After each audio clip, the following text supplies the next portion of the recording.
ایک صحابی تھے، ان کا نام تھا سرما بن قیس رضی اللہ تعالیٰ عنہ۔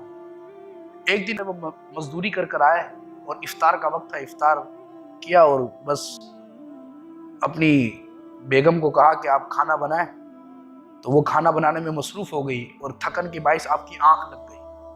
اب آنکھ لگنے کے بعد جب آنکھ کھلی تو اس وقت تو کھانا پینا تو منع ہو گیا تھا۔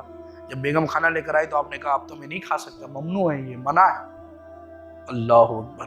آپ نے اسی طرح دوسرے دن پھر مزدوری پر نکلے، یہاں تک کہ دوپہر کے وقت آپ بے ہوش ہو گئے، اور پھر اللہ تبارک و تعالیٰ نے اس آیت کو نازل فرمایا کہ کلوا واشربوا، کھاؤ پیو۔ دیکھیں ایک صحابی رسول جس نے وہ مشقت سہی، اللہ نے اس محبوب کریم کے صحابی کی برکت سے امت مصطفیٰ پر یہ آسانی عطا فرما دے۔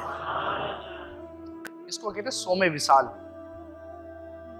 رمضان کی راتوں میں اللہ تعالیٰ نے کھانے کو ہمارے لیے حلال فرما دیا اور فرمایا کتنا کھاؤ پیو، اب قید بھی بتا دی، سفیدی ظاہر نہ ہو جائے۔ اس کا مطلب صبح صادق، صبح صادق یہ فجر کا وقت شروع ہوتا ہے، اذان سے تعلق نہیں ہے سحری کا، یہ ذہن نشین کر لیں، یہ بات بالکل ذہن نشین کر لیں، نہ اذان سے کا تعلق افطار سے نہ سحری سے۔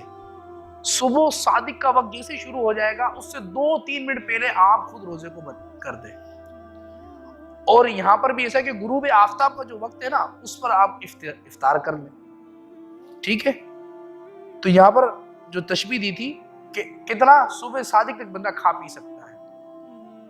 اب صوم وصال اس کو کہتے ہیں کہ بغیر کچھ کھائے پیے دوسرے دن روزہ رکھنا۔ پہلے تو اس طرح تھا، لیکن جب یہ احکام نازل ہو گئے کہ اب کھاؤ پیو، اس کے بعد کسی کو اجازت نہیں کہ وہ صوم وصال رکھے سوائے ایک کے۔ ایک دن ہمارے آقا صلی اللہ تعالی علیہ وسلم نے صوم وصال رکھنا شروع کر دیا، کچھ کھائے پیے بغیر اگلا روزہ رکھ لیا۔ صحابہ کرام نے آپ کو دیکھ کر آپ نے بھی اسی طرح کا عمل شروع کر دیا۔ اب صحابہ کرام علیہم رضوان کا کیا معاملہ ہوا؟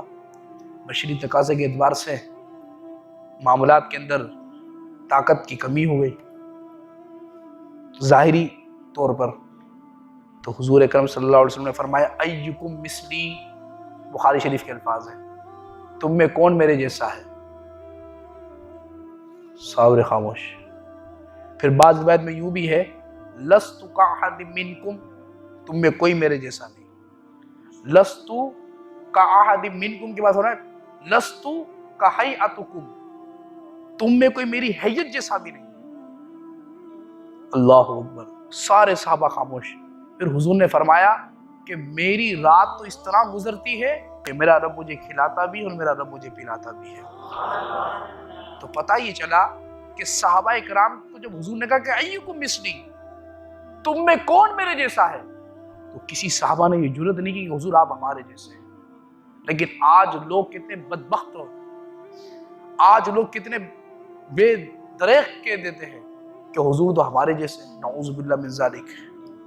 کتنا بڑا یہ دیکھیں تو صحیح آپ کہ اپنے آپ کو مسلمان بھی کہیں، اپنے آپ کو حضور کا عاشق بھی کہیں، اپنے آپ کو توحیدی بھی کہیں، اپنے آپ کو قرآن پڑھنے والا بھی کہیں، اپنے آپ کو سنتوں کو عملی جامہ پہنانے والا بھی کہیں، لیکن جو صحابہ کرام علیہم رضوان جنہوں نے حضور کو ظاہری طور پر دیکھا تھا، جو حضور کے شانہ بشانہ رہے، جب حضور نے فرمایا ایکم مثلی، کون ہے میرے جیسا، تو کسی نے بھی نہیں کہا کہ حضور آپ ہمارے جیسے ہیں، تو آج بدبخت کس کی یہ جرأت ہو گئی کہ وہ کہنے لگا کہ حضور آپ ہماری طرح۔